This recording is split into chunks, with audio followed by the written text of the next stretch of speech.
Okay, so do you remember that time where you stood in front of a classroom and everyone was staring at you, waiting for you to start the presentation, but you're over here nervous, you're anxious, you're fidgety, your hands are shaking, your palms are sweating, and you feel like your heart's about to beat out of your chest?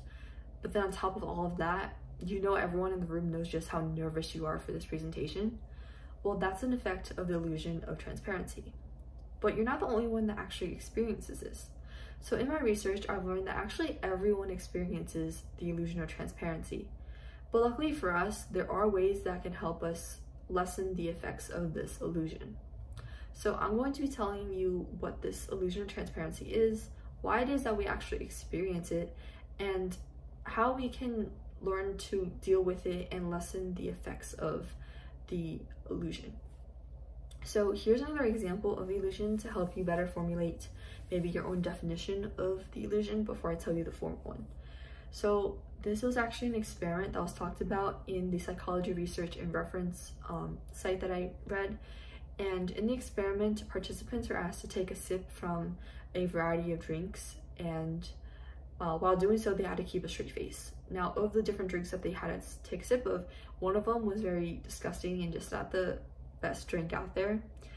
And while they're doing that, there are observers watching them, trying to figure out which of the drinks is the distasteful one. So when the participants were asked later, they said that when they took their first sip of the distasteful drink, they knew that 100% their face showed their disgust, and that it should be pretty evident to the observers which one was the distasteful drink.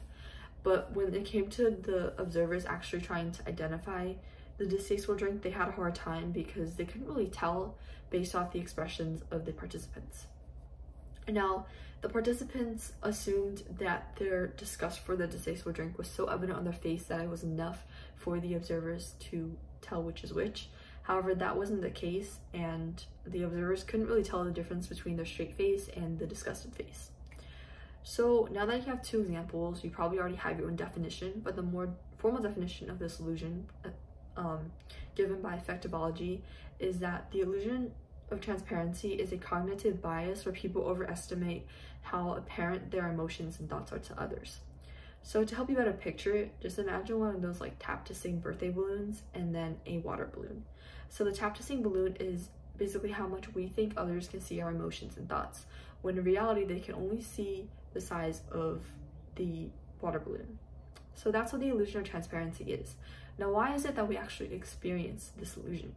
Well, one of the reasons is because of the egocentric bias, and according to affectivology, this is when we rely too much on our own perspectives when we're trying to see ourselves from another perspective. So we obviously all know that no one can see inside our brain exactly how we're feeling, our thought process, and whatever problem is bothering us. But it's really hard to remember this, which leads to us to just naturally assume that just because we know what we're feeling, everyone else does too. Another reason for experiencing this illusion is the anchor effect. So according to the Psychology Research and Reference site, the anchor effect is when we're trying to see ourselves from a different perspective, we are only anchored to our own judgments and our own experiences. So we can't really see beyond our views because of the anchor. So this illusion is something that everyone experiences and something that we can't really get away from completely, but there are ways that we can lessen the effects of the illusion. So the first way is to actually become aware of the illusion.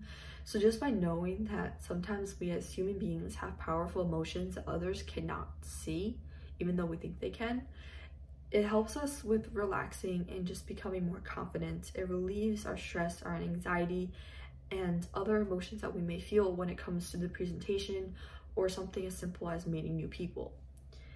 And another way to reduce the effects of this illusion is to learn how to communicate better. So according to psychologist Valeria Sabatier, the illusion of transparency causes people to have a lack of effective communication, because we just assume that everyone already knows our problems, our thoughts, and whatever it is that's bothering us, that we don't say it. But in reality, they don't actually know, because human beings aren't open books. You have to say it for people to know what you're thinking. So to be a better communicator, you have to say it directly, ask it directly, and make sure you mention everything that you're trying to say, even like every detail of what you're trying to say, even if you think the other person may already know, because more than likely they probably don't know what you're trying to say, or they probably don't know what you think they know. So to sum it up, everyone experiences this illusion of transparency, but there are ways for us to lessen the effects of the illusion. So the next time when you're standing in front of a classroom and everyone's staring at you for your presentation and you're feeling all these different feelings of anxiousness, nervousness, you're sweating, heart beating, try to think or remember this illusion. Although it may be really hard, try to think of this illusion, and maybe it'll help you calm down a little bit, relax a little bit, and just be more confident in your presentation.